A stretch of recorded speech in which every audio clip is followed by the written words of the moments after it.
Hi, I'm Christina Marie, and you might know me from thegonzomama.com, where I share my mom stories, or maybe you know me from sexyveganmama.com, where I share my vegan recipes, or maybe you know me from barbaricyopgirl.com, where I talk about healing from sexual abuse and my experience and my story. Or maybe you don't know me at all, and if so, that's okay. We can be new friends. Hi. So, I want to talk today about these Me Too allegations. All of these stories are coming out of the woodwork, and some people are having a really hard time processing the information.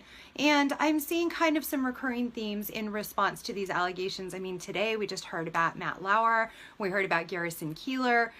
They're joining the ranks of many, many others who have been accused, like Harvey Weinstein. And, you know, we're really kind of seeing the floodgates open, right? So let's talk about some of those questions that people are asking and some of the responses that are coming out as a result of these allegations, okay?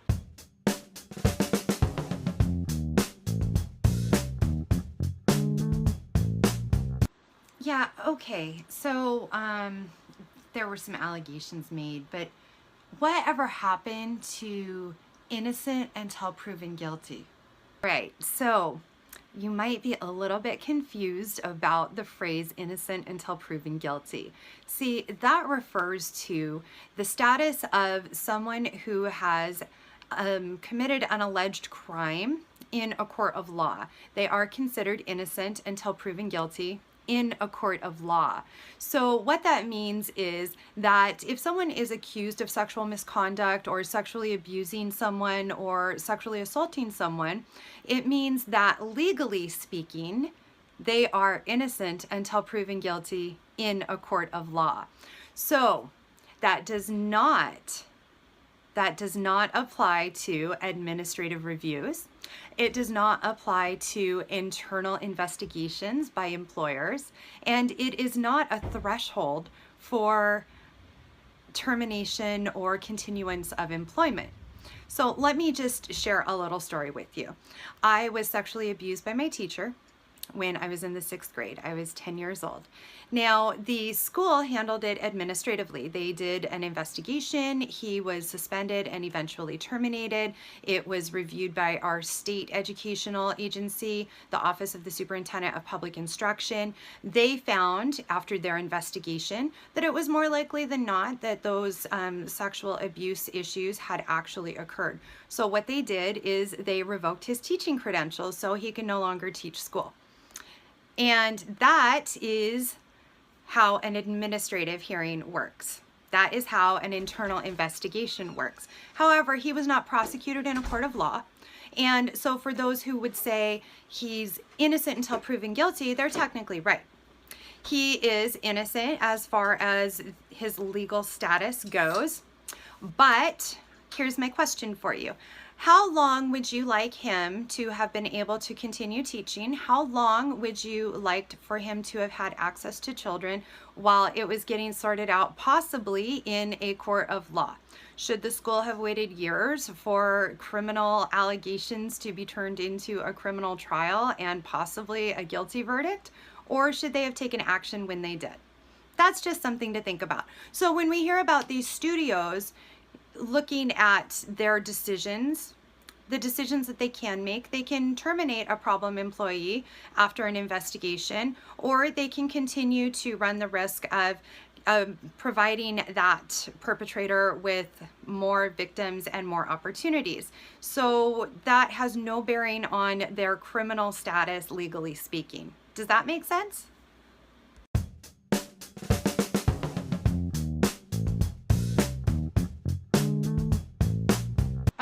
Okay, I understand, but I mean, should people really lose their jobs or be asked to step down or resign or be suspended because of the allegations? I mean, let's think about this from an employer's perspective.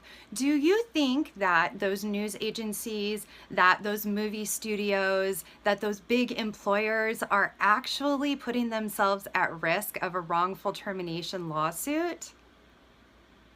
Do you? Or do you think that they've done their due diligence and they've investigated the claims and found them to be with at least some merit, at least enough merit to make that determination that they no longer want that person on their payroll? When we're looking at things like this, it's really important to understand that a newspaper doesn't publish allegations without doing fact checking, right? A newspaper or a media outlet is not going to just baselessly throw allegations out there because someone said them. They're going to fact check them. They're going to make sure that the person actually existed, that their story actually makes sense. And it's the same for employers. They're going to do their due diligence. They're going to do an internal investigation. They might hire an outside agency to do an investigation for them. But the fact remains, at the end of the day, they're making a choice. They're mitigating their liability. Is that liability going to be exposing other employees and other victims to sexual harassment, exploitation, sexual abuse, or sexual assault? Or are they going to roll the dice on a wrongful termination suit? It's interesting to think about, but I'm going to tell you that companies don't like liability. So they're not just willy-nilly suspending people or firing people, terminating their contracts. They're really putting thought into it. They're consulting with their legal teams. They're making those really hard decisions based on mitigating their liability. And for a lot of companies, you know, a wrongful termination suit would be devastating. So keep that in mind. These are not just, you know, like, oh, an allegation came in, we're going to fire this person. They're being investigated.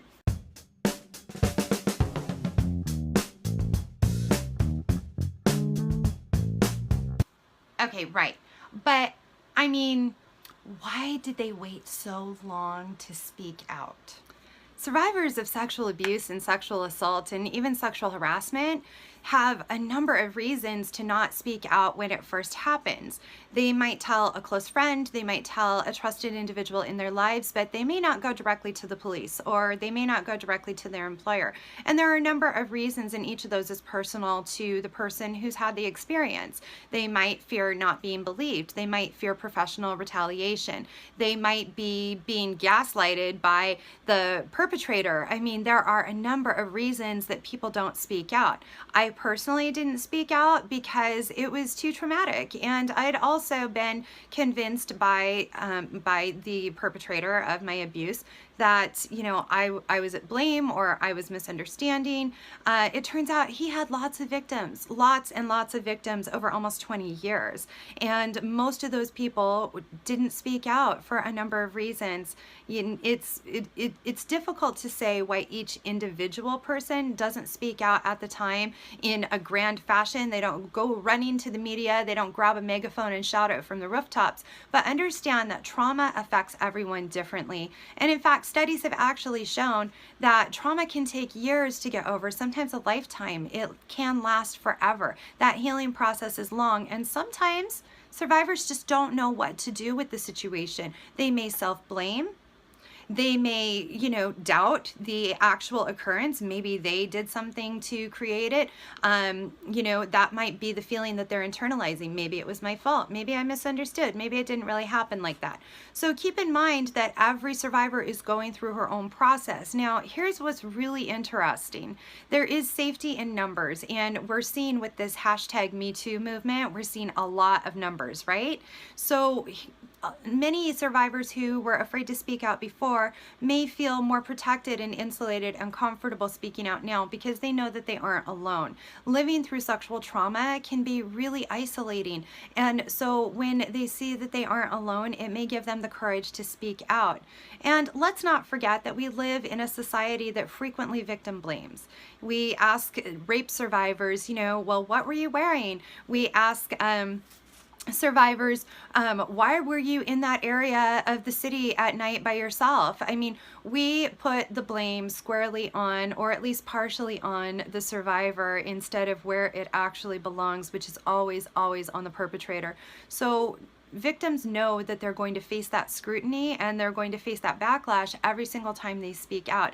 Until that changes, I think that we're going to see this pattern of stories coming out after years and sometimes decades. It took me 30 years to speak out, right? So it doesn't surprise me when I hear about allegations that happened 5 years ago or 10 years ago or 20 years ago or 30 years ago. And we need to keep that in mind when we're thinking about survivor stories.